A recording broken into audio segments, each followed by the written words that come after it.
la pregunta importante es otra.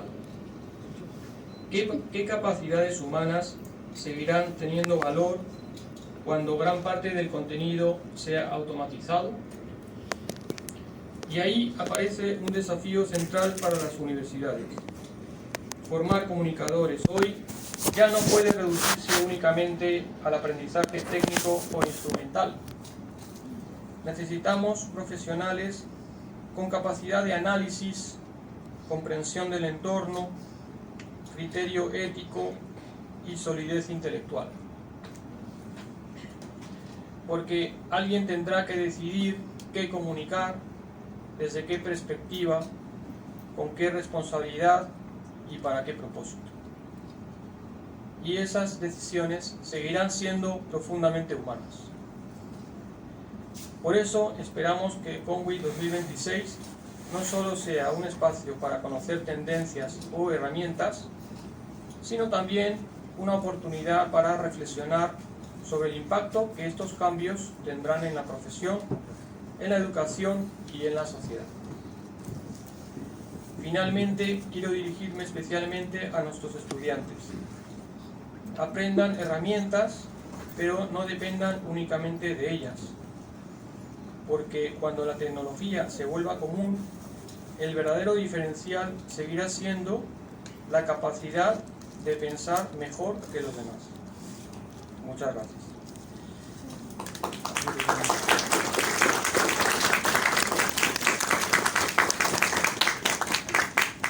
Para brindar las palabras de bienvenida e inaugurar oficialmente Conway 2026, invitamos al magíster Alejandro Cornejo, director de la Escuela Profesional de Ciencias de la Comunicación.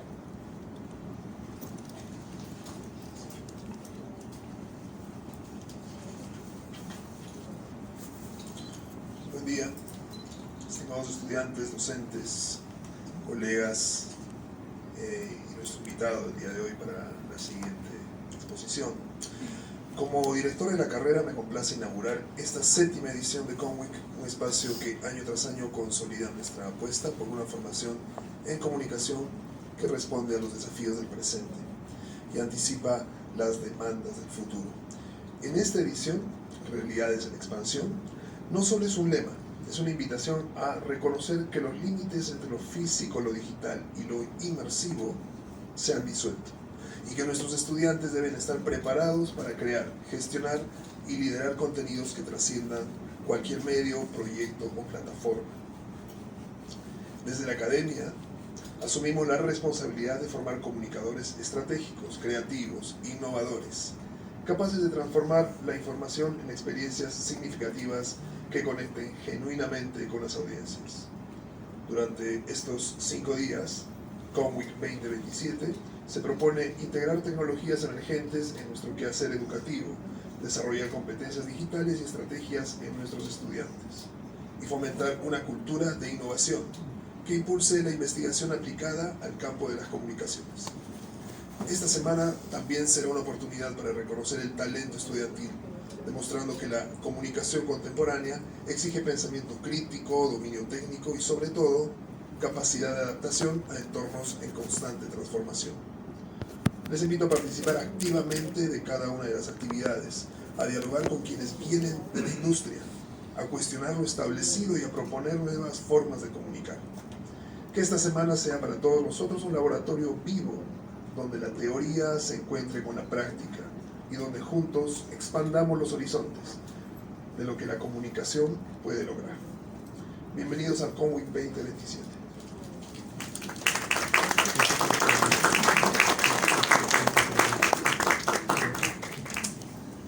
Agradecemos al magíster Alejandro Cornejo por sus palabras. Damos inicio a nuestra primera actividad académica. Tenemos el agrado de presentar la conferencia Ética en la Investigación con Inteligencia Artificial, a cargo de Omar Vite. Omar Vite es especialista en innovación educativa y transformación digital aplicada a la comunicación, con experiencia en proyectos vinculados a tecnología, experiencia de usuario y entornos digitales de aprendizaje. Invitamos a Omar Vite a pasar el escenario para dar inicio a su presentación. Muchas gracias.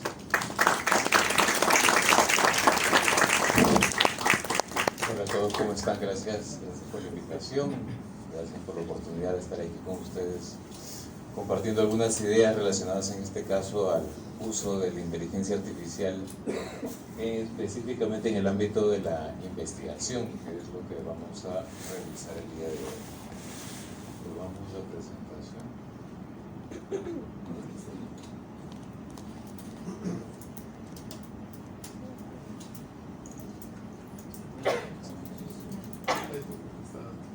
No hay problema. Bien, cuando recibí la invitación para poder compartir con ustedes este día, había muchos temas que eventualmente podía traer para conversar con ustedes. Sin embargo, algo que me parece que es muy pertinente poner sobre la mesa a la hora que hablamos, cuando hablamos del uso de la inteligencia artificial, concretamente en el ámbito de las comunicaciones, es específicamente todo lo que tiene que ver con la ética concretamente. Porque se habla mucho de ética, es más, lo más probable es que sus profesores les hablen mucho del uso ético de la inteligencia artificial. Se comenta mucho sobre el tema, se discute mucho sobre el tema, pero claro, la pregunta de fondo es ¿y cómo lo pongo eso en práctica? ¿No? Se habla mucho no solo de ética, sino se dice que la inteligencia artificial va a poner o está poniendo en entredicho el desarrollo del sentido crítico, el pensamiento crítico. Se pone sobre la mesa también temas como el plagio, etc. Son preocupaciones que los profesores tenemos en relación al uso de este tipo de herramientas, pero también razonablemente ustedes como estudiantes tienen en relación a ello, ¿no? Y claro, hay una serie de situaciones que hacen que el tema sea completamente pertinente en estos momentos, y tiene que ver con, por ejemplo, datos, estadísticas que se recogen en diferentes estudios. Por un lado, uno que me viene a la mente y que es de alguna u otra manera lo que está guiando mi preocupación actual, es que por un lado hay una cantidad interesante, importante de profesores que nos mostramos o se muestran interesados en el uso de herramientas de inteligencia artificial en el ámbito de la educación, pero que no necesariamente encuentran las maneras para poder implementarla específicamente en sus clases, ¿no? Entonces, por ese lado hay una motivación, un interés en el uso de la inteligencia artificial, pero no necesariamente un conocimiento de cómo efectivamente implementarlo en el ámbito de la educación. Eso desde el punto de vista de los profesores.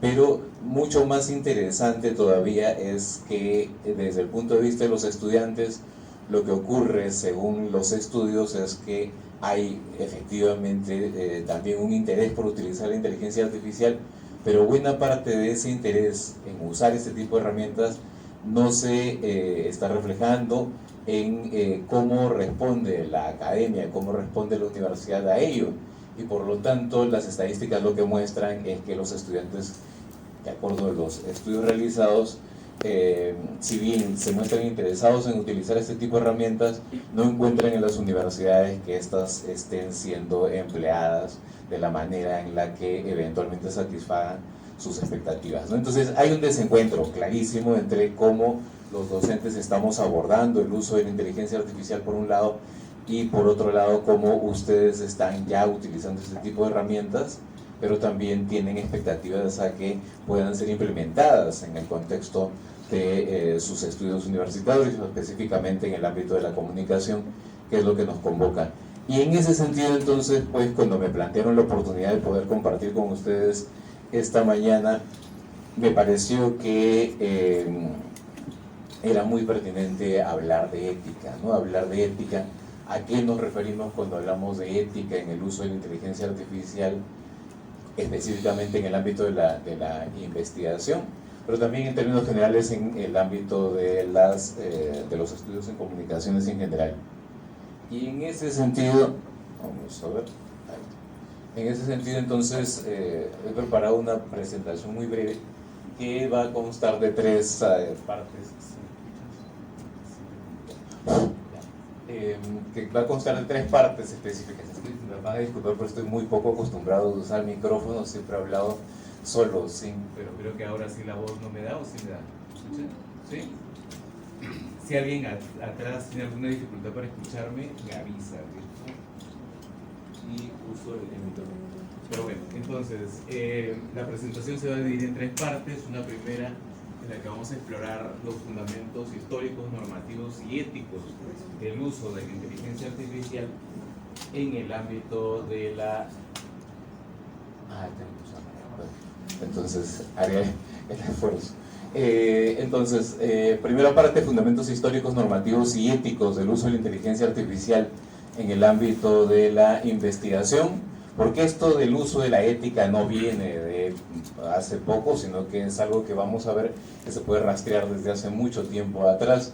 En segundo lugar, ética e inteligencia artificial en el ámbito de la investigación, es decir, cómo y qué problemáticas plantea el uso de la inteligencia artificial en la investigación en el ámbito de las comunicaciones. Y en tercer lugar, algunas buenas prácticas y lineamientos éticos para utilizar este recurso en sus investigaciones. Entonces, al respecto, lo primero que habría que decir es que el uso o la problemática o el estudio, la investigación del uso de la ética en el ámbito de las comunicaciones data de mucho tiempo. Y en realidad una manera de poder entender esto es abordando el problema desde tres puntos de vista que están directamente involucrados cuando hablamos de investigación, concretamente en este caso en el ámbito de las comunicaciones, pero en general.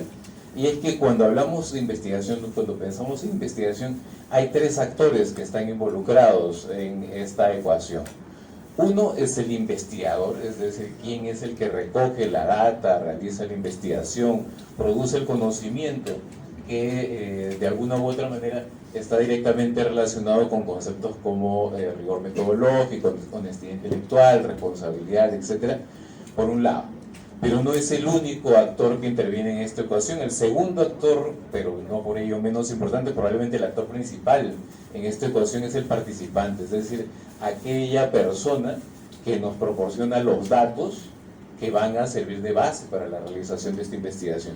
Y estos datos requieren ser tratados de una manera muy responsable, porque parten de la premisa de que han sido entregados con autonomía por parte del participante, pero que requieren en ese sentido ser protegidos, ser resguardados, ser salvaguardados desde diferentes puntos de vista. Uno de ellos es el tema de la privacidad. Por ello, el tema del consentimiento informado es probablemente uno de los aspectos que cuando se piensa en investigación es el primero que viene a su mente, pero no es el único. Ahora vamos a revisar cuáles otros hay que tomar en consideración. Y en tercer lugar, pero no por ello menos importante, se encuentra el usuario, es decir, quién va a utilizar esa información, porque la información que se genere en el contexto de una investigación no va a quedar únicamente en manos del investigador, sino que ese desarrollo, ese producto, esos resultados que han sido generados van a ser entregados a un usuario que puede adquirir diferentes roles, pero que que va a hacer uso de esa información en este contexto, teniendo una expectativa de confianza por parte de aquellos que han proporcionado la información que se utiliza para realizar la investigación. Entonces, considerando punto número 1, que estos son los tres actores que están involucrados en un proceso de investigación, lo segundo que hay que tener en cuenta es que el hablar de ética e investigación no es algo que venga o que se haya tratado recientemente, sino que viene de larga data. Podemos rastrear toda la problemática relacionada con investigación y ética desde, por ejemplo, fechas bastante situadas en la mitad del siglo XX. Hacia el año 1947, por ejemplo, se genera el Código de Nuremberg, a propósito de todo lo ocurrido durante la Segunda Guerra Mundial, que enfatiza factores o pone sobre la mesa factores que son relevantes en este caso, como por ejemplo el consentimiento. Luego, en 1948, ocurre la Declaración Universal de los Derechos Humanos, que resalta en este caso que lo principal a resguardar es en este caso la dignidad humana. Posteriormente, en 1964, vemos la Declaración de Helsinki, que de alguna u otra manera establece cuáles son estos principios que van a ser rectores en la implementación y la aplicación de la ética en el contexto de investigación, hasta llegar más recientemente, en el año 79, al informe de Belmont, que desde el punto de vista de la medicina, de alguna u otra manera traza cuáles son las preocupaciones que debe tener un investigador en relación al uso de diferentes datos, información que le ha sido proporcionado, que ha sido recogida a partir de un estudio. En ese sentido, 4 son las normas que de alguna u otra manera podemos establecer como principios rectores a la hora de abordar el uso de la información que nos es proporcionada por parte de los participantes en una investigación. Número 1, el respeto. Es decir, tenemos que reconocer que el primer elemento que hay que tomar en consideración cuando se realiza una investigación con seres humanos es el respeto. ¿Qué quiere decir esto? Respetar la autonomía de las personas. En ese sentido, las personas que nos proporcionan datos no son fines ni medios, sino que más bien son personas que requieren un respeto tal, porque han sido aquellos que nos han proporcionado la información que nos va a servir como punto de partida para realizar la investigación que estamos haciendo. Segundo, beneficencia, es decir, ¿a qué nos referimos? A maximizar los beneficios y minimizar los daños. Eso es algo importantísimo tener en cuenta en este caso. Tercero, justicia, es decir, debemos apuntar a una distribución equitativa de riesgos y beneficios. Realizar una investigación pudiera parecer que no involucra todos estos factores, pero van a darse cuenta que dependiendo de los temas que vayamos a investigar, estos factores están de alguna u otra manera involucrados. Y finalmente, responsabilidad. Ante todo, no hagas daño, dice la máxima que se utiliza en medicina y que es igualmente aplicable en este caso a la investigación. En esa línea, entonces, hablar de ética es hablar de un aspecto que es transversal a la realización de una investigación. No es algo que únicamente se reduzca o se tenga que circunscribir a un momento o un aspecto específico de la realización de una investigación, sino que atraviesa todo el proceso de investigación.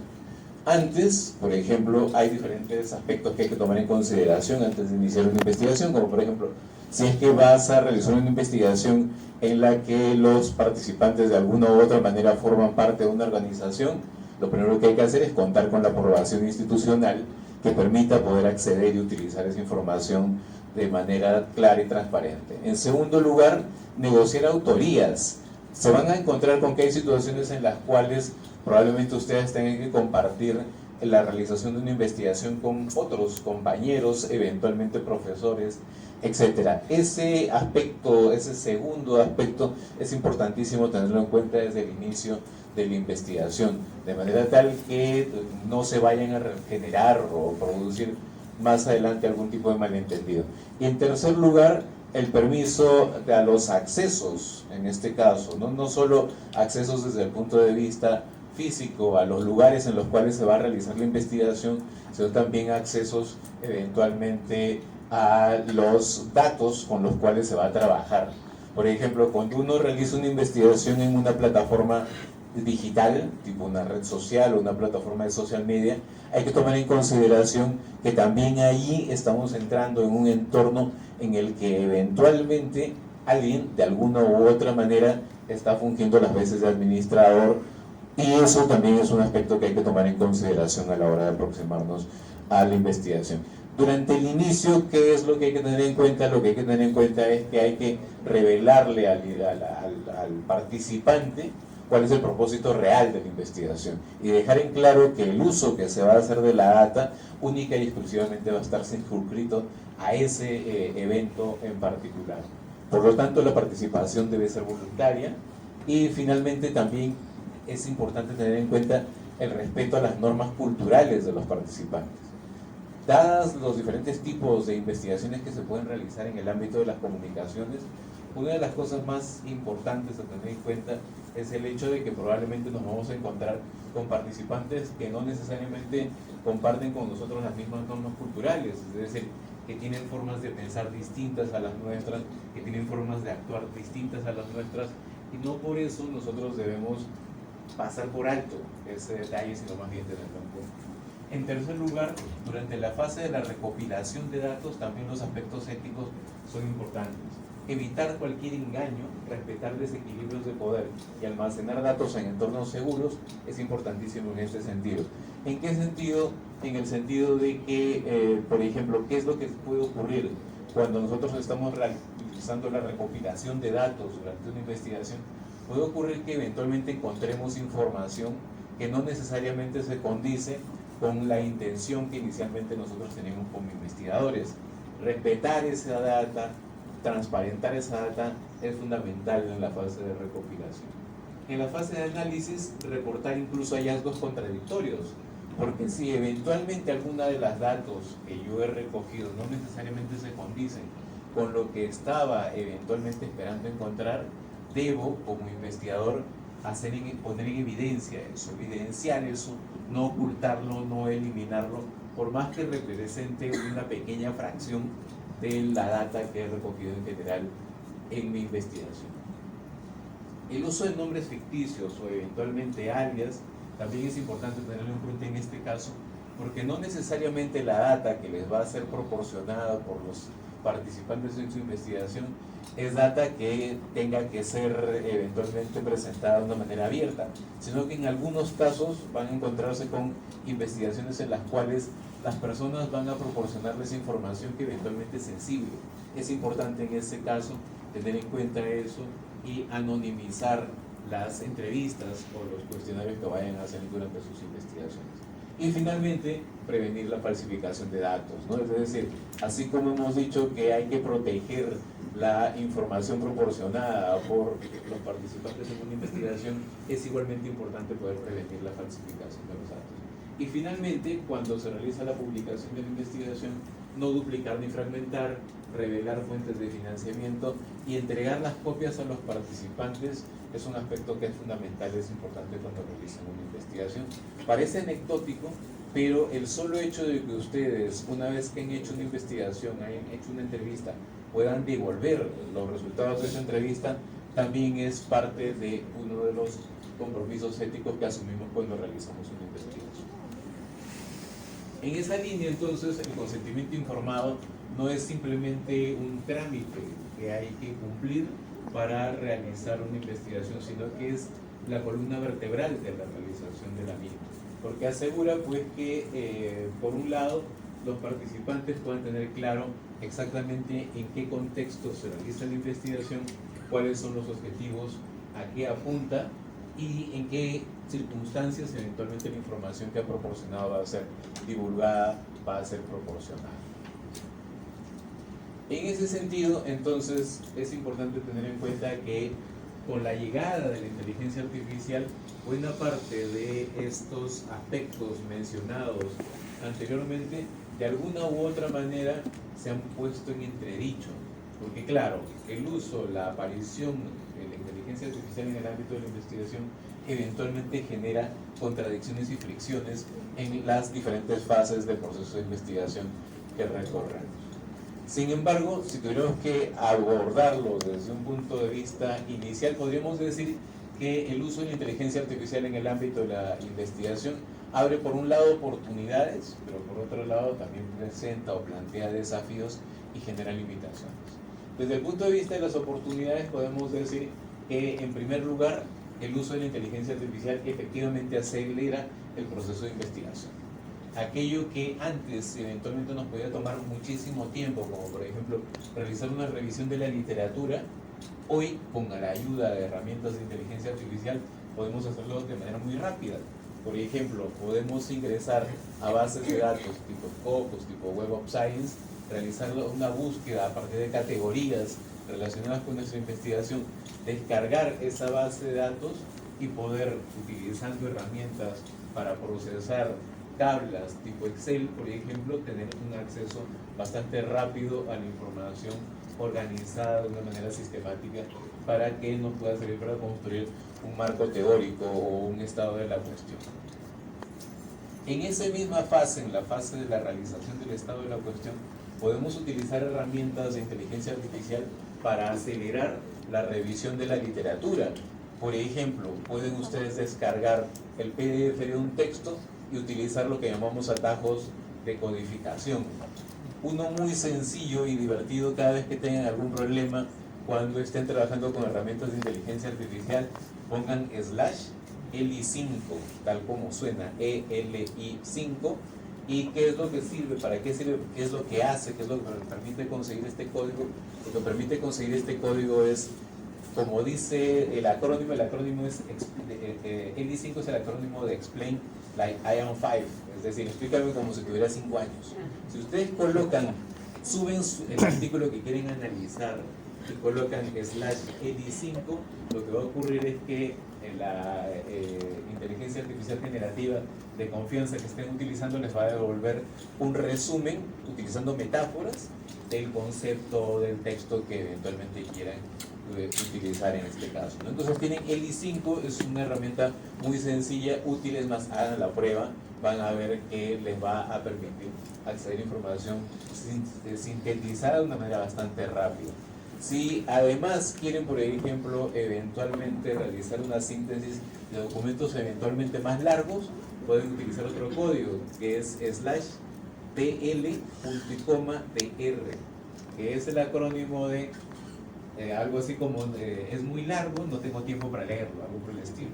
Más de una vez se van a encontrar con eventualmente textos extensos que ustedes quieran tener una primera lectura, una primera aproximación a ese tipo de textos. Lo que pueden hacer es /tl.dr y van a poder acceder a un resumen de estos textos. Hay otros códigos que más o menos ahí a medida que vamos avanzando les puedo ir compartiendo, o si tienen alguna pregunta luego me la pueden hacer. ¿Quiere decir esto que eso nos exime de leer los documentos con los que estamos trabajando? No necesariamente. Esto es parte del proceso de investigación, requiere efectivamente revisar grandes cantidades de datos, pero esas grandes cantidades de datos, eventualmente en línea con lo primero que estamos viendo, puede ser un proceso tedioso y largo de realizar, pero con ayuda de la inteligencia artificial podemos acelerar esta parte del proceso de manera tal que, habiendo realizado este primer filtro, pueda quedarnos claro efectivamente cuáles son aquellos textos que realmente nos pueden interesar profundizar, y esos son aquellos que efectivamente yo les diría impriman, los garabatean, los lean, los n veces hasta que puedan tener claridad de ello. Otros aspectos en los cuales también el uso de la inteligencia artificial genera oportunidades en el ámbito de la investigación es, por un lado, la reducción de barreras idiomáticas y, por otro lado, la síntesis masiva de la literatura, como había mencionado.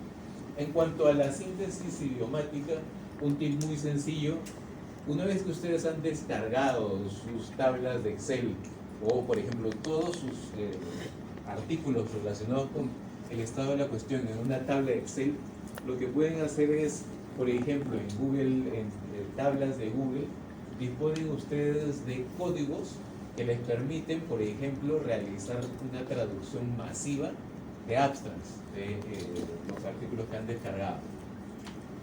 De una manera muy simple es: seleccionan en la celda que quieren traducir, crean o en una celda vacía colocan igual Google Translate y automáticamente les va a salir el comando que les permita poder traducir todos esos abstracts que eventualmente tienen inicialmente en inglés al castellano o al idioma que les resulte más práctico para poder realizar una revisión rápida de esos textos, ¿no? Entonces, la reducción de barreras idiomáticas también es un aspecto fundamental a tener en cuenta cuando el uso de la inteligencia artificial se habla. Pero también hay, por otro lado, problemáticas que plantea el uso de la inteligencia artificial concretamente en el ámbito de la investigación, que son, por un lado, las alucinaciones y referencias falsas, por otro lado, los sesgos en los datos con los que ha sido entrenada la inteligencia artificial, y en tercer lugar, lo que se denomina la erosión del pensamiento crítico. Con respecto al tema de las alucinaciones y las referencias falsas, estas de un tiempo a esta parte se han ido reduciendo cada vez más, y dependiendo de la inteligencia artificial que ustedes utilicen, las respuestas van a ser mucho más confiables en relación a lo que se obtenía hace algunos meses, porque en el caso de este tipo de fenómenos no estamos hablando de cambios que ocurran de un año al otro, sino que estamos hablando de fenómenos de cambios que ocurren de una semana a la otra, de un día al otro. Y en ese sentido es importante tener en cuenta, cuando de elegir herramientas de inteligencia artificial para poder trabajar se trata, claro, la gran pregunta es ¿cuál uso? En ese sentido, un recurso que les puede ser muy útil para poder seleccionar qué herramienta de inteligencia artificial utilizar dependiendo de las fases del proceso de la investigación en el que se encuentre, es Artificial Analysis. Búscalo como tal, Artificial Analysis, y lo que van a encontrar es una página que se actualiza de manera permanente. Yo me atrevería a decir que prácticamente minuto a minuto está siendo actualizada esa página, en la que lo que van a encontrar son estadísticas sobre diferentes tipos de modelos de inteligencia artificial, de manera tal que ustedes pueden ver la relación entre inteligencia y precio, que les permite poder tomar decisiones informadas sobre qué inteligencia artificial utilizar dependiendo de las necesidades que tengan. En cuanto al tema de los sesgos, efectivamente los datos de entrenamiento de la inteligencia artificial van a influir en la forma en la que ésta les responda. Y en ese sentido, una cosa que hay que tener muy claro es que buena parte de los datos de entrenamiento con los que han sido entrenadas, valga la redundancia, los modelos de inteligencia artificial provienen del norte global. Entonces, en esa línea, nuestras preocupaciones, nuestras formas de ver el mundo, los aspectos culturales que de alguna u otra manera están relacionados con nuestras formas de vivir, eventualmente podemos encontrar que no necesariamente se encuentran adecuadamente representados. De ahí que, por ejemplo, esto sea muchísimo más evidente, por ejemplo, cuando utilizamos este tipo de modelos para la generación de imágenes. Ahí claramente saltan de alguna u otra manera los sesgos con los que han sido entrenadas las IAs a la hora de poder generar esta gran cantidad de información. Pero eso es necesariamente un problema, no tendría necesariamente por qué serlo. Esto también podemos asumir que eso que podría ser un problema también es una oportunidad. ¿Una oportunidad en qué sentido? En el sentido de que para nosotros como docentes y para ustedes como estudiantes, la aparición de este tipo de sesgos en las respuestas que nos genera la inteligencia artificial es un buen pretexto para discutir sobre cómo podemos identificar esos sesgos, qué criterios tener en cuenta a la hora de poder reconocerlos y cómo de alguna u otra forma poder no solo detectarlos, sino hacerlos evidentes en el desarrollo de nuestras investigaciones. En esa línea, entonces, la regla de oro, si es que hubiera que hallarla a la hora de identificar cuál es la premisa que hay que tener en cuenta a la hora de trabajar con herramientas de inteligencia artificial, es lo que diferentes autores han llamado el human in the loop, el hombre en el flujo, el humano en el flujo, por decirlo de alguna manera. Un autor que profundiza mucho en este tema y que les recomiendo leer, es muy sencillo y rápido de leer el texto, se llama Cointeligencia, de Ethan Mollick. Es un texto en el cual lo que el autor desarrolla son 5 principios básicos para poder relacionarse con herramientas de inteligencia artificial, y uno al que coloca en un lugar preponderante es este que vemos aquí, y que hace referencia a una idea muy sencilla. Pase lo que pase, relaciónense ustedes como se relacionen con las herramientas de inteligencia artificial. Finalmente, la decisión de cuáles son las respuestas, cuáles son los usos que vamos nosotros a darle a este tipo de herramientas, pasa por el investigador, en el caso concreto de que nos toque. Es decir, nosotros somos finalmente los que vamos a decidir cuál es el tipo de información, cuál es el tipo de datos que de alguna u otra forma van a permitirnos, en este caso, disponer de las conclusiones, la discusión y la manera en la que eventualmente la data va a ser utilizada y analizada. Entonces, usar herramientas de inteligencia artificial no es necesariamente un terreno que esté exento de diferentes tipos de problemáticas. Hay varias problemáticas que nosotros podemos poner sobre la mesa a la hora de hablar de herramientas de inteligencia artificial. Pero también hay diferentes recursos que podríamos eventualmente utilizar para poder, no digo que contrarrestar, pero sí ser conscientes de cuáles son esas dificultades, esas problemáticas que plantea el uso de la inteligencia artificial. Hemos mencionado algunos, por ejemplo, el tema de los sesgos, ¿no? Es decir, dependiendo de la data con la que ha sido entrenado un determinado modelo, el resultado de las consultas que nosotros vayamos a realizar también va a variar. El tema de las alucinaciones lo hemos revisado también en este caso. El plagio, que es eventualmente una problemática sobre la cual los docentes nos preocupamos bastante. El costo medioambiental, que es algo que no hay que perder de vista, es decir, cada vez que nosotros realizamos una consulta a una herramienta de inteligencia artificial, lo que va a ocurrir es que ingentes cantidades de recursos van a ser invertidos en la realización de esa consulta. Los centros de datos en los cuales está centralizada la generación de esta información requieren consumo de mucha energía, que requiere, entre otras cosas, por ejemplo, uso ingente de ingentes cantidades de agua. Tanto así que, por ejemplo, se ha generado o se han sugerido o se están en este caso evaluando diferentes opciones para dónde ubicar estos centros de datos, que actualmente lo que está pasando es que buena parte de esos centros de datos están siendo ubicados a este lado del mundo. Incluso muy cerca aquí, si no me equivoco, hay un centro de datos que fue ubicado de un momento a otro, por decirlo de alguna manera, en el cual buena parte de esta data que es utilizada para la generación de respuestas de inteligencia artificial está siendo procesada. Entonces, el tema del costo medioambiental no es algo que haya que pasar por alto en ese sentido, sino que también hay que ser consciente de ello, así como, por ejemplo, la opacidad, es decir, la imposibilidad absoluta de poder rastrear eventualmente cómo se genera una respuesta y el uso no declarado. Actualmente, una de las condiciones, uno de los aspectos sobre los cuales buena parte de las editoriales o de las organizaciones que están utilizando herramientas de inteligencia artificial han llegado a un consenso, es que hagas lo que hagas, debes declarar si estás utilizando herramientas de inteligencia artificial y cómo debes declarar. Entonces, ese aspecto se vuelve central en este caso.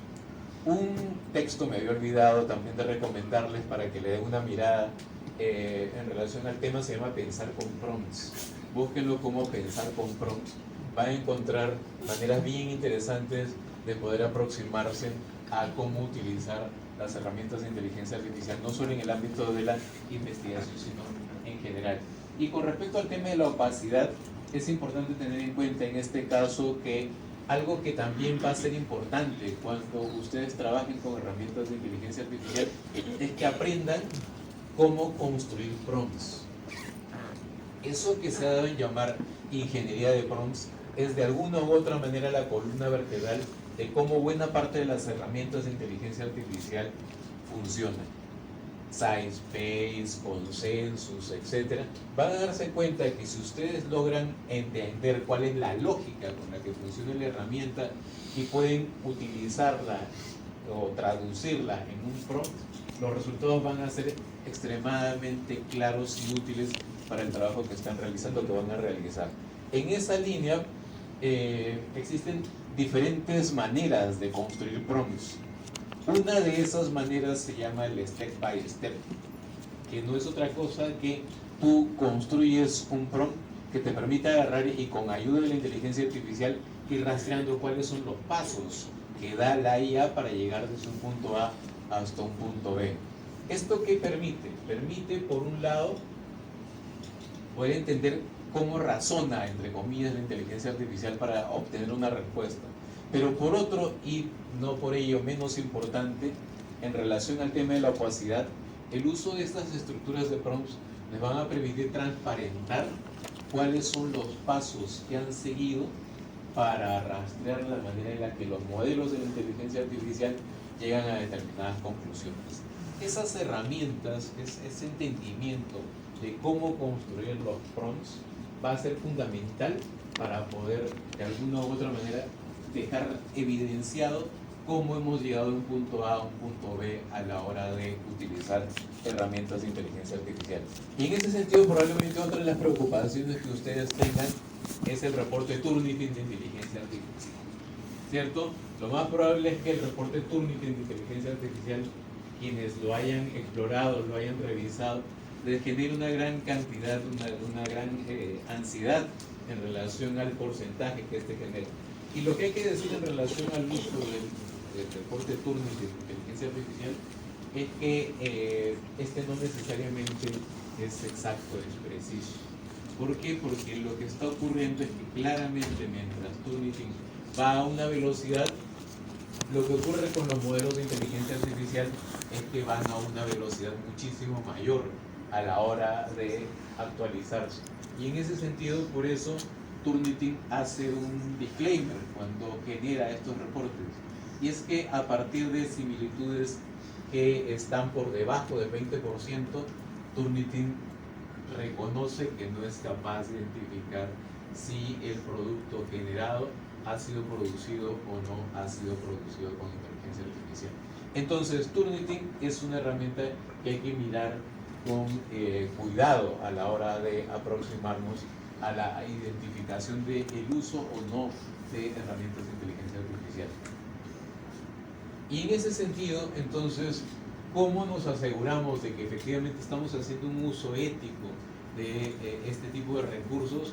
Creo que una de las respuestas más interesantes que he encontrado es la propuesta del investigador Lluís Codina de la Universidad Pompeu Fabra de Barcelona, quien habla de 4 verbos, de poner en escena 4 verbos a la hora de hablar de cómo proceder con el tratamiento de la información generada con inteligencia artificial. El primero tiene que ver con verificar, es decir, asegurarnos de que la información que nos ha sido proporcionada por la inteligencia artificial efectivamente existe. Punto número 1. Punto número 2, evaluar. Este es el segundo nivel en el cual lo que hacemos es analizamos la calidad de las respuestas, porque no todos los datos que nos va a ser proporcionados por la inteligencia artificial tienen el mismo nivel de calidad que otros. El punto número 3 tiene que ver con atribuir. Si bien una de las preocupaciones más comunes en relación al uso de la inteligencia artificial son las alucinaciones, algo que hay que tener en cuenta a la hora de trabajar con este tipo de herramientas es que las ideas con las que trabaja la inteligencia artificial no le pertenecen a la inteligencia artificial, sino que más bien pertenecen a autores originales, que nosotros debemos asegurarnos de poder reconocer, citar a la hora de realizar nuestras investigaciones. En esta línea, una herramienta que les puede ser muy útil es el uso de gestores de referencias bibliográficas. Gestores de referencias bibliográficas tipo Zotero, tipo Mendeley, tipo EndNote, garantizan que a medida que nosotros vamos escribiendo y realizando el citado de los autores, automáticamente las referencias que va cargando efectivamente corresponden a aquello que estamos utilizando en el cuerpo de texto. De esta manera estamos respondiendo a esta tercera preocupación que tiene que ver con la atribución. Y la cuarta competencia, habilidad, como lo llamaríamos los profesores, tiene que ver con el evitar. Es decir, evitar el copiar y pegar y reemplazar esa actitud de copiar y pegar por una actitud más relacionada con la paráfrasis, que tiene que ver con poner en escena, centrarnos en de qué manera, cómo nos vamos a apropiar de las respuestas proporcionadas por la inteligencia artificial e integrarlas en el contexto de la manera en la que nosotros queremos procesar la información que nos proporciona la inteligencia artificial. Y una cosa que probablemente se van a dar cuenta o ya se han dado cuenta cuando de trabajar con este tipo de herramientas se trata, es que no necesariamente la inteligencia artificial te va a dar un tipo de respuesta escrita en piedra. ¿Por qué? Porque lo que suele suceder es que las respuestas proporcionadas por la inteligencia artificial en la gran mayoría de casos van a carecer de un factor que es importantísimo tener en cuenta cuando de trabajar con estas herramientas se refiere, y es el factor contextual. Si nosotros lo que hacemos es realizamos una consulta a una herramienta de inteligencia artificial sin proporcionarle el contexto necesario para que pueda darnos una respuesta, lo que vamos a obtener van a ser respuestas completamente genéricas. La única manera de poder, de alguna u otra forma, obtener respuestas contextualizadas es proporcionándole aquellos datos que eventualmente permitan a la inteligencia artificial poder hacerse una idea de efectivamente cuál es el contexto en el que ocurre la investigación que ustedes están realizando. Anoche mismo, por ejemplo, estaba realizando una serie de consultas con inteligencia artificial a propósito de la tesis que estoy escribiendo sobre uso de inteligencia artificial en educación superior, y una de las cosas que encontraba utilizando, por ejemplo, Claude, que es una de mis plataformas favoritas, es que las respuestas que me proporcionaba la herramienta tenían absolutamente toda la lógica, pero carecían de algo que es importantísimo y que solo ustedes le pueden proporcionar a las respuestas dadas por la inteligencia artificial, y es básicamente un punto de vista. Es decir, la inteligencia artificial le da igual la postura A o la postura B, a favor o en contra. El único que puede determinar desde qué perspectiva podemos aprovechar, utilizar la data proporcionada por la inteligencia artificial son ustedes como investigadores. Se mencionaba en esa línea al abrir esta sesión que efectivamente estamos entrando en un momento, en un contexto en el cual ya no es suficiente manejar herramientas, porque eso de alguna u otra forma lo puede hacer cualquiera, aprendiendo cómo utilizar tal o cual modelo de inteligencia artificial, aprendiendo cómo utilizar tal o cual herramienta. Para ello pueden encontrar tutoriales a raudales en YouTube, y permanentemente investigadores, entusiastas de la inteligencia artificial están compartiendo información, mucha información sobre el tema en línea. Entonces, ¿dónde queda qué es lo más importante para poder de alguna u otra manera preservar ese espacio humano al investigador, al profesional de las comunicaciones en este caso? Pasa por el hecho de entender este tipo de lógicas a la hora de trabajar con esas herramientas, porque el recurso existe. El tema es básicamente cómo vamos a utilizarlo, cómo vamos a integrarlo en nuestros grupos de trabajo con inteligencia artificial. No sé cuánto tiempo me queda, si ya me pasé. ¿Vamos bien? ¿Sí? Entonces, no se trata de herramientas, se trata fundamentalmente de actitudes que adoptemos ante el uso de este tipo de herramientas. Actitudes que están marcadas, por ejemplo, por estos 4 verbos que vemos aquí. Porque se habla mucho también, así como se habla mucho de que la inteligencia artificial estimula el copiar y pegar, también otra de las cosas que se ponen en entredicho es el tema del pensamiento crítico. Es decir, se dice frecuentemente que el uso de la inteligencia artificial lo que va a generar, lo que va a hacer es que va a atrofiar o va a perjudicar el desarrollo del pensamiento crítico de los estudiantes. Pero claro, no nos dicen a qué se refieren exactamente y qué es el pensamiento crítico. Estos verbos, por ejemplo, que vemos aquí, son de alguna u otra manera una puesta en escena de actitudes que cualquier investigador pone en práctica cuando de aplicar, de poner en escena el pensamiento crítico se trata. Entonces, verificar, evaluar, atribuir, editar, yo me atrevería a decir que son 4 verbos que ustedes deberían colocar como un mantra o tener como un mantra cuando de investigar de manera ética se trata utilizando herramientas de inteligencia artificial. En ese sentido, por ejemplo, pues hay, sé que tuvimos que remitirnos a un caso práctico, a un contexto práctico, una aplicación práctica para ya ir finalizando este tipo de uso de este tipo de herramientas. Podemos pensar en lo que se denomina el análisis temático. ¿Qué es el análisis temático? El análisis temático es una manera propuesta por las investigadoras Brown y Clark de analizar data. El análisis temático consta sistemáticamente de 6 fases. Una primera fase en la que nos familiarizamos con la data, una segunda fase en la que generamos códigos, una tercera fase en la que buscamos temas, cuarta fase revisamos esos temas, quinta fase le damos un nombre y finalmente preparamos el informe. ¿Dónde podemos utilizar inteligencia artificial en la realización de un análisis temático? Por experiencia y de acuerdo a la literatura revisada, podemos decir que prácticamente en todas las fases podemos utilizar la inteligencia artificial, pero de diferentes maneras. En la primera fase, la fase de la familiarización, por ejemplo, podemos utilizar inteligencia artificial Punto número 1, para transcribir. Ya estamos utilizando inteligencia artificial cuando transcribimos un audio a texto, ya estamos haciendo un uso concreto de la inteligencia artificial. Al respecto, herramientas para poder realizar transcripciones podemos encontrar diversas. Una muy sencilla que pueden utilizar se llama Pinpoint. Búsquenla como Pinpoint, como suena. Es una herramienta de inteligencia artificial desarrollada por Google que permite realizar transcripciones relativamente rápidas a la hora de aproximarnos al uso de este tipo de recursos.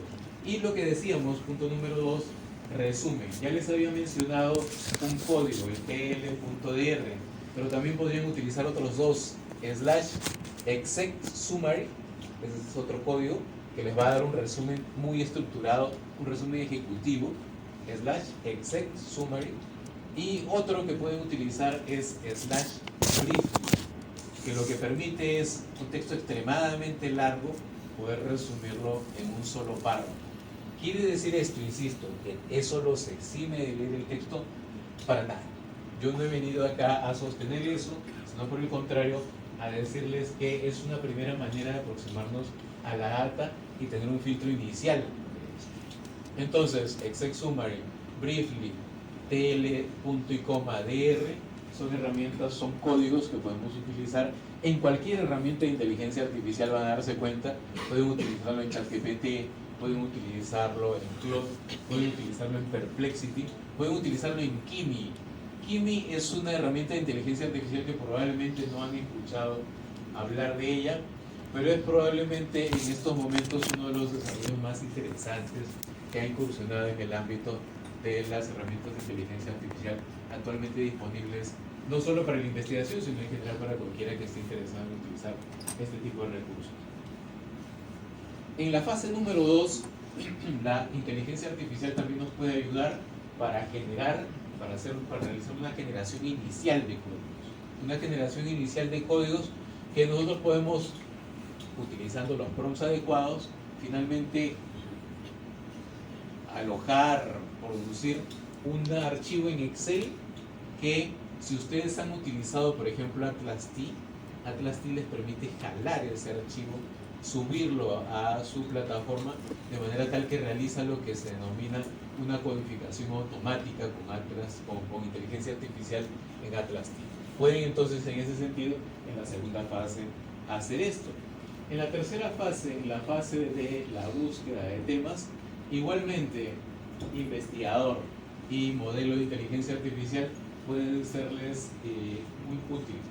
En ese sentido, en esa línea, es importante entender que, nuevamente lo que decía, para poder obtener una buena respuesta es importante poder estructurar un prompt de manera adecuada. Y van a encontrar que existen diferentes maneras de construir prompts, pero probablemente una de las más sencillas, una de las más simples, es la que tiene la estructura persona, tarea, contexto y formato. Persona, ¿cuál es el rol que quieres darle a la IA? Tarea, ¿qué es lo que quieres obtener? Contexto, el ámbito en el que se desarrolla tu consulta. Y finalmente formato, cómo quieres que resulte la salida de la información. En esa línea tú puedes pedirle a la IA que te proporcione la información, que te genere una salida en formato de texto, en formato de listas, en formato de JavaScript, etc. Dependiendo de la necesidad que tengas. Eso entonces en cuanto a la búsqueda de temas. La identificación de patrones, porque si hay algo para lo cual la inteligencia artificial es muy buena, es para identificar patrones, para identificar recurrencias, de modo tal que pueda eso convertirse en el contexto de la aplicación del análisis temático en una primera identificación de temas. Donde sí, de alguna u otra manera, el investigador se va a encontrar solo, o debería idealmente encontrarse solo en este caso, es el momento en el cual se realiza la revisión de los temas, es decir, la evaluación de la respuesta proporcionada por la inteligencia artificial. En el quinto momento, para la denominación y eventualmente la definición de los códigos, pueden utilizar nuevamente herramientas de inteligencia artificial que los ayuden a hacer eso. Porque insisto, así como la IA es buena para identificar patrones, también es muy buena para eventualmente poder sintetizar información. Y finalmente, en la fase última, en la fase de la preparación del informe, también es importante tener en cuenta que las herramientas de inteligencia artificial pueden cumplir un rol fundamental a la hora de realizar la corrección del estilo final. Y entonces, en esa línea, lo último para ir cerrando, claro, una de las preocupaciones que razonablemente ustedes también pueden tener es cómo cito esas herramientas de inteligencia artificial que he usado. Y al respecto hay dos cosas que hay que tener en cuenta a la hora de poder realizar este uso. La primera tiene que ver con que ustedes van a encontrar que existen dos grandes maneras de poder realizar el citado a la hora que estamos redactando un texto, y que son, por un lado, lo que se denomina la cita parentética y por otro lado la cita narrativa. En esa línea, hacer esa distinción les va a permitir también tener en claro cómo citas, si es que realizas una cita parentética, no es otra cosa que colocar, en este caso, el modelo de IA o la empresa y el año en el que se realiza la consulta, y por otro lado lo que se denomina la cita narrativa, en la cual lo que hacemos es separamos, en este caso, la empresa productora del modelo de inteligencia artificial, el año. Entonces, estas preocupaciones ya de alguna u otra manera las están abordando, están siendo abordadas en las normas APA, de manera tal que lo que están viendo proyectado en pantalla es un ejemplo muy sencillo de cómo podemos citar esas herramientas que estamos utilizando a lo largo del proceso de investigación. En esa línea, entonces, ¿cuál es la ventaja o qué es lo que hay que tener en consideración? Número uno, transparentar, explicar cómo estamos usando las herramientas. Pero número dos, y por ello también muy importante, es fundamental tener en cuenta que no hay que confiar a ciegas en las referencias bibliográficas que nos proporciona la inteligencia artificial. Un fenómeno que está ocurriendo actualmente de manera muy masiva es el hecho de que se están retractando muchos artículos científicos publicados en revistas especializadas. ¿Qué quiere decir retractar? Quiere decir retirar de las bases de datos. ¿Y eso por qué está ocurriendo? Está ocurriendo porque se está encontrando que muchas de las investigaciones que están siendo enviadas a estas publicaciones incluyen referencias que no necesariamente existen. Para eso es importante tener en cuenta lo que estábamos mencionando. Es decir, no confiar a ciegas en la respuesta que nos proporciona la inteligencia artificial, sino entender que hay que verificar, primero que nada, que ese recurso, que ese dato efectivamente existe. Y una vez que he realizado esa verificación, además tengo que enfocarme en evaluar la calidad del mismo. Entonces, hay una serie de aristas por las cuales eventualmente podemos discurrir cuando de el uso de la inteligencia artificial en el ámbito de la investigación se trata, y específicamente, concretamente, cuando pensamos en cómo realizar de manera ética este uso, y que atraviesan, insisto, de acuerdo a lo que acabo de tratar de presentarles, todas las fases del proceso de investigación. No se restringe únicamente a la interacción que tienes con el modelo de inteligencia artificial, sino que también se extienden a cómo tratas la data generada con inteligencia artificial, cómo la evalúas, cómo verificas esa data y cómo finalmente la data proporcionada por la inteligencia artificial se traduce en un informe, en una presentación. Entonces, varios aspectos que he tratado de resumir en relación a de qué manera, cómo las herramientas de inteligencia artificial han cambiado la forma de hacer investigación. Es importante tenerlos en cuenta por un lado. Pero por otro lado, no está dentro de esta presentación, pero también es importante que ustedes tengan en cuenta que como comunicadores, una de las cosas que está ocurriendo es que probablemente los desarrollos más interesantes que están apareciendo actualmente en el ámbito de la inteligencia artificial están directamente relacionados con herramientas para la generación de imagen y video. Entonces, en ese sentido, es importante que ustedes tomen en cuenta estos diferentes aspectos que hemos mencionado, porque las comunicaciones tal y cuales nosotros eventualmente las conocíamos hasta hoy han cambiado de manera radical y van a seguir cambiando. Pero, ¿qué es lo que se encuentra a la base de todos esos cambios? Lo que hemos revisado, lo que hemos visto. Por un lado, el tratamiento, el uso ético de la información, y por otro lado, desde el punto de vista ya más funcional, el cómo construimos prompts. Hoy ustedes pueden, por ejemplo, generar un video de una manera muy rápida, ingresando al ChatGPT y con un prompt adecuado, generar, por ejemplo, el storyboard de un corto, o por qué no, incluso hacer una película. Y llevando eso a Seed Dream, poder construir, poder generar una animación con un audio, sonido perfectamente sincronizado, dependiendo también de cómo podamos eventualmente construir el prompt correcto, adecuado. Entonces, entender lo que acabamos de ver aquí es muy útil, les va a ser muy relevante para su práctica profesional como comunicadores, porque uno les va a permitir entender que detrás del uso de todo este tipo de información hay una serie de componentes éticos que hay que tomar en cuenta, y por otro lado van a también tener en cuenta que buena parte de estos recursos están cambiando la forma de hacer no solo investigación en el ámbito de las comunicaciones, sino la manera en la que generamos contenido en comunicación desde el punto de vista de la generación de audio, desde el punto de vista de la generación de video, desde el punto de vista de la generación de animación. Entonces, quiero dejarlo por ahora aquí. No sé si hay alguna pregunta, algún comentario para poder proceder ahora. Muchas gracias.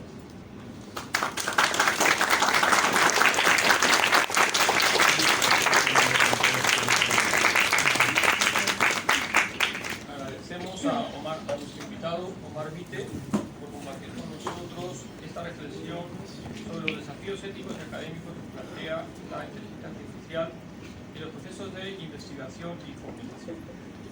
Abrimos ahora un breve espacio para preguntas de los asistentes. Solicitamos que las intervenciones sean concretas y relacionadas con el tema desarrollado. Yo voy a empezar con una pequeña pregunta sobre esto último. Bueno, me llama la atención lo de citar a la misma inteligencia artificial. No sé si eso podría generar algún inconveniente, por ejemplo, con algunos profesores o en incluso alguna revista, ¿no? que citemos a la misma ChatGPT. No sé si eso empieza a estar más admitido o cómo lo veo. Perfecto, perfecto. Sí, de hecho, en realidad es una preocupación absolutamente válida, ¿cierto? Que ya ha sido abordada por las principales editoriales relacionadas con contenido científico. Springer, Elsevier, Wiley, Taylor & Francis, etc. han coincidido en presentar sus lineamientos editoriales en relación a cómo utilizar herramientas de inteligencia artificial en el ámbito de la investigación. El investigador al que les hacía referencia, Luis Codina, tiene un blog muy interesante. Si de seguir blogs relacionados con investigación se trata, un investigador que les recomiendo seguir es el Luis Codina, van a encontrar, y tiene una publicación en la cual presenta lo que llama un framework de usos lícitos y no tan adecuados de la inteligencia artificial, y entre los cuales en una de las pestañas de este framework van a encontrar, por ejemplo, la referencia a estas políticas editoriales que ya consideran cosas en relación al uso de la inteligencia artificial. Hay algunas coincidencias, por ejemplo, el hecho de que la IA nunca puede ser acreditada como autor. O sea, eso, punto número uno.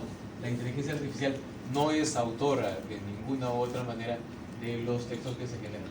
El punto número dos, en relación a lo que comentabas, la divulgación obligatoria de cuáles fueron las herramientas que se utilizaron y cómo.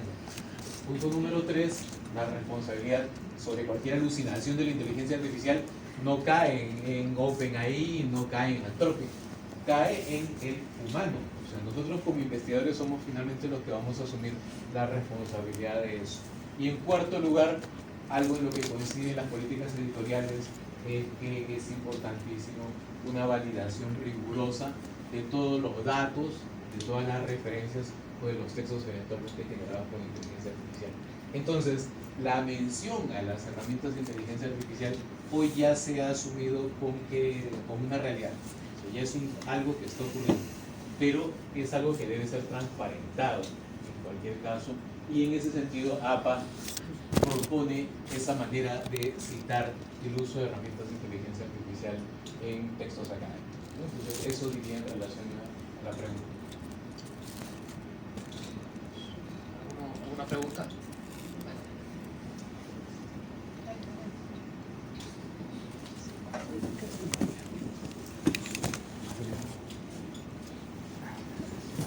Hola, ya. Quisiera saber qué perspectivas tenemos como comunicadores en el mundo laboral, en el mundo con IA. Es una excelente pregunta. Anthropic, la empresa esta a la que estaba haciendo referencia, tiene un informe muy chévere que les recomiendo que busquen. Es un informe sobre el futuro del trabajo, algo por el estilo. Y lo que hace Anthropic en esta investigación es analiza hasta dónde o qué cosas puede hacer la inteligencia artificial en diferentes áreas, en la educación, en las comunicaciones, en el derecho, etc. Y hasta dónde la estamos usando.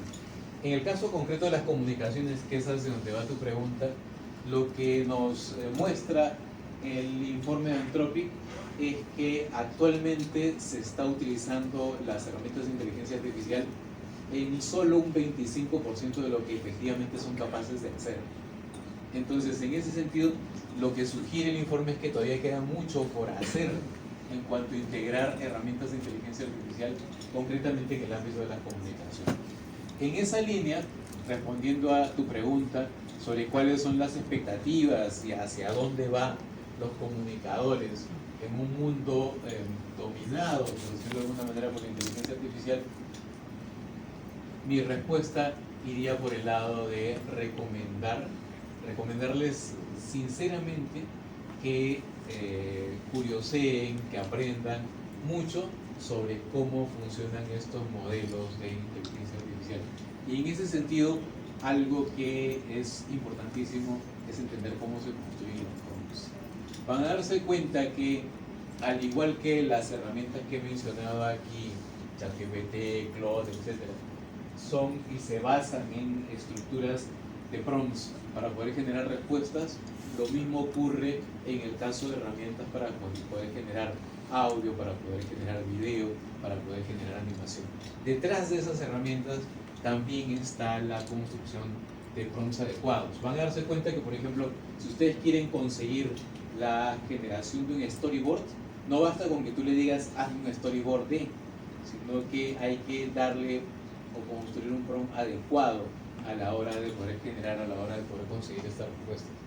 En esa línea, por ejemplo, había mencionado también a Dream, que es uno de los modelos de desarrollo, de generación de animación más potentes con lo que contamos actualmente. Poder obtener una muy buena respuesta de esta herramienta pasa por el hecho de también poder entender cómo construir y cómo estructurar adecuadamente prompts, ¿no? Es un mundo que de un momento a otro eventualmente ha cambiado con la irrupción desde el 2022 ahora de la inteligencia artificial, y lo cual también plantea eventualmente otro tipo de problemáticas para ustedes como comunicadores a la hora de insertarse en el mercado laboral.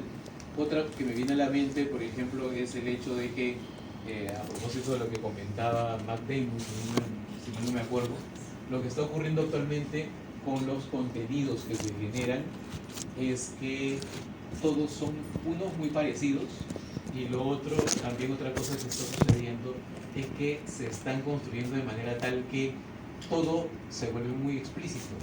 Es decir, si la persona hizo un viaje a tal o cual lugar y ese viaje es relevante para la trama, los personajes se van a pasar permanentemente recordando que ese viaje ocurrió, que se va a realizar como parte de la trama.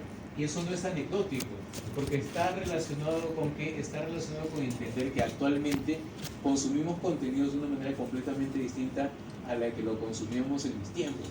En mis tiempos, ver una película, ver una serie, ver un producto audiovisual era eventualmente un evento que ocurría y que demandaba mucha atención de parte de nosotros como espectadores. Demandaba concentración. Lo que ocurre actualmente es que otro de los factores con los que ustedes van a tener que lidiar a medida que se insertan en el mercado laboral es el hecho de que la competencia con contenidos es extremadamente amplia en el contexto de lo que vamos a generar. Es decir, mientras alguien está viendo una película, y ustedes podrán dar fe de ello, en simultáneo está revisando su celular, está texteando, está viendo diferentes plataformas, etc. Entonces, este multitasking que de alguna manera nosotros ahora enfrentamos a la hora de generar contenidos, también es otra característica que es importante tener en cuenta a la hora de poder entender y aproximarnos a cómo y en qué consiste hacer comunicaciones en estos tiempos. Entonces, no es una tarea sencilla, porque además también van a tener por otro lado una serie de otros actores que entran en esta ecuación.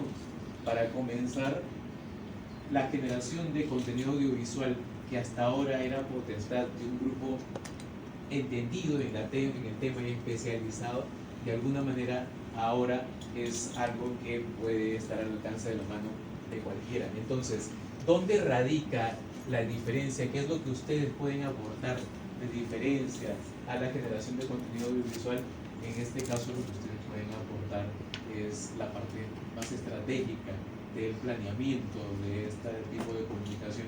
Y en ese sentido, en el contexto del uso de la inteligencia artificial, creo que el manejo de los prompts, lo que llaman ingeniería de prompts, es algo que sería importante que curioseen por ahí para poder tener mucho más control sobre lo que se puede y no se puede hacer con inteligencia artificial. No sé si responde por ahí la pregunta que te tiene. Sí, sí, responde correctamente. Bien, pues agradecemos la participación de nuestro invitado. Agradecemos también la participación de los docentes, de estudiantes a esta inauguración de Conwit. Conwit 2026 reafirma el compromiso de nuestra facultad y de la Universidad de San Martín de Porres con una formación conectada con la innovación, el pensamiento crítico y los desafíos de la transformación digital. Invitamos ahora al magíster Alejandro Cornejo y autoridades académicas a ubicarse al frente del escenario para realizar la fotografía oficial de inauguración de Conwit 2026. Muchas gracias.